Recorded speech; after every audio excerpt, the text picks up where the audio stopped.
সোমকে সুস্থ করেই নিজের মনের কথা বলল পার্বতী। সম্পূর্ণ জানতে ভিডিওটিতে একটি লাইক করে দেখতে থাকো।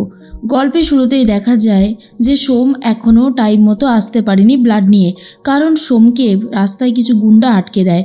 আর সেই গুন্ডাগুলোকে পাঠিয়েছিল পার্বতীর বাবা পার্থসারথী রায়, যাতে পার্বতীর ক্লিনিকটা প্রথম দিনেই বন্ধ হয়ে যায়, ক্লিনিক নিয়ে যেন বেশি দূর এগোতে না পারে পার্বতী। কিন্তু সোম নিজে মার খেয়েও গুন্ডাদেরকে মেরেছে। এরপর রক্তটা নিয়ে তাড়াতাড়ি করে হাজির হওয়ার চেষ্টা করছে ক্লিনিকে। এর মধ্যে দেখা যায় গ্রামবাসীরা পার্বতীকে অনেক খারাপ খারাপ কথা বলতে থাকে আর বলে মেয়েটাকে ফেলে ফেলে রেখে এই অবস্থায় আজকে পৌঁছেছে। না, আজকে মেয়েটাকে যদি আমরা বাড়ি ফিরিয়ে নিয়ে যেতে না পারি তাহলে এই ক্লিনিকের অবস্থা খারাপ করে দেব। এই ক্লিনিককে কিছুতেই আমরা ভালো থাকতে দেব না। এরপরে পার্বতী বলে, অদ্ভুত তো, আমরা তো চেষ্টা করছি, এখন যদি ব্লাড নিয়ে আসতে না পারে সেক্ষেত্রে আমাদের দোষ কোথায় হবে?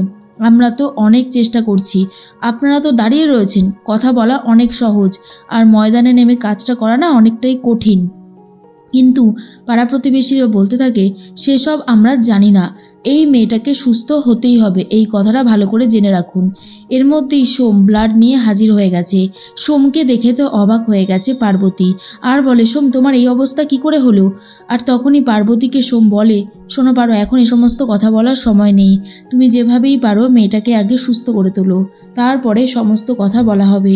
কিন্তু পার্বতী ভাবে সোমের এই অবস্থা হয়েছে, সোমকে দেখে পার্বতীর অনেক খারাপ লাগে। কিন্তু তাড়াতাড়ির জন্য পার্বতী আর সেরকম কিছু করতে পারে না, তাই রত্নাকে বলে দেয় ফার্স্ট এডটা করে দিতে। আর এদিকে মেয়েটির প্রচণ্ড প্রসব যন্ত্রণা উঠেছে। পার্বতী চেষ্টা করছে তার নর্মাল ডেলিভারি করানোর জন্য।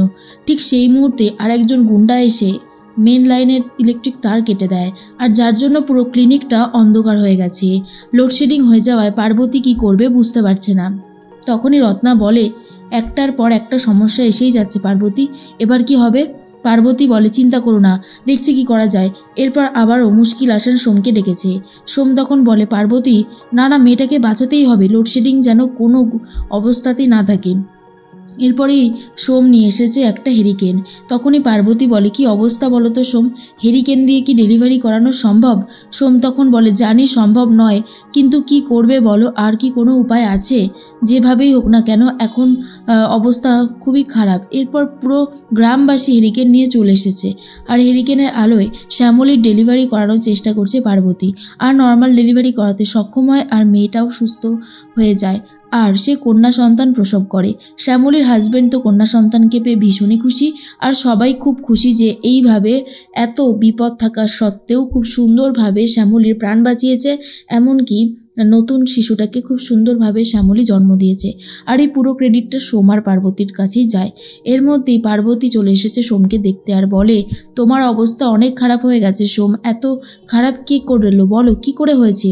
তখনই সোম বলে, পার্বতী তুমি চিরকালই আমাকে ভুল বুঝে এসেছো, কিন্তু আমি তোমাকে সঠিকটাই বোঝাতে চেয়েছিলাম, কিন্তু তুমি বুঝতে পারোনি। তখনই পার্বতী বলে, দেখো সোম, সিদ্ধার্থর সাথে দেখা হওয়ার পরে পুরো ধারণাটা বদলে গেছে, আমি বুঝতে পেরেছি তোমার অবদানটা ঠিক কী। কিন্তু এটা তো সত্যি কথা বলো যে তুমি সেদিন ওকে মেরেছিলে, আর সেদিন যে তুমি ওকে মেরেছিলে তার জন্য তো অন্য রকমের কেসও হতে পারতো, আমি সেই অ্যাঙ্গেল থেকে কথাগুলো বলেছিলাম। কিন্তু ঘটনাটা একটু আগে গেলে দেখা যাবে সোম নিজে থেকেই সিদ্ধার্থর বাড়িতে গিয়েছিল, সিদ্ধার্থর সাথে কথা বলে এসেছে। তখনই সিদ্ধার্থ বলেছিল, তুমি যেটা করেছো সেটা আমি বুঝতে পেরেছি, আমি তো সত্যিই একটা বড় ভুল করতে যাচ্ছিলাম, সেই ভুলটা তুমি শুধরে দিয়েছো। সিদ্ধার্থ বলতে থাকে সোমকে।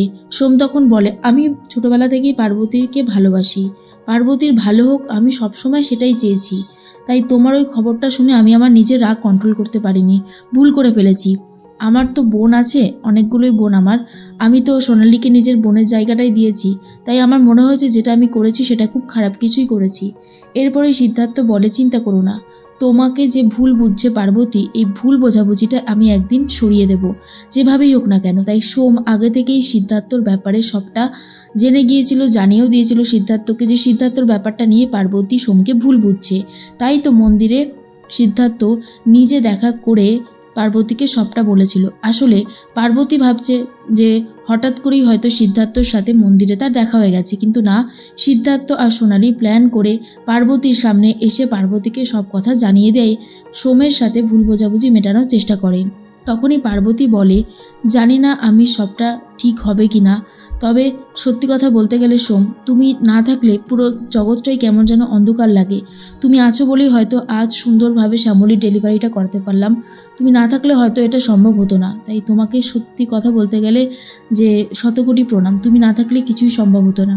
তখনই সোম বলে, সব তুমি কি বলছো পার্বতী? তুমি আমাদের গ্রামের জন্য এত বড় একটা সিদ্ধান্ত নিয়েছো আর আমি তোমার পাশে থাকবো না? সেটা তো হয় না, বলো।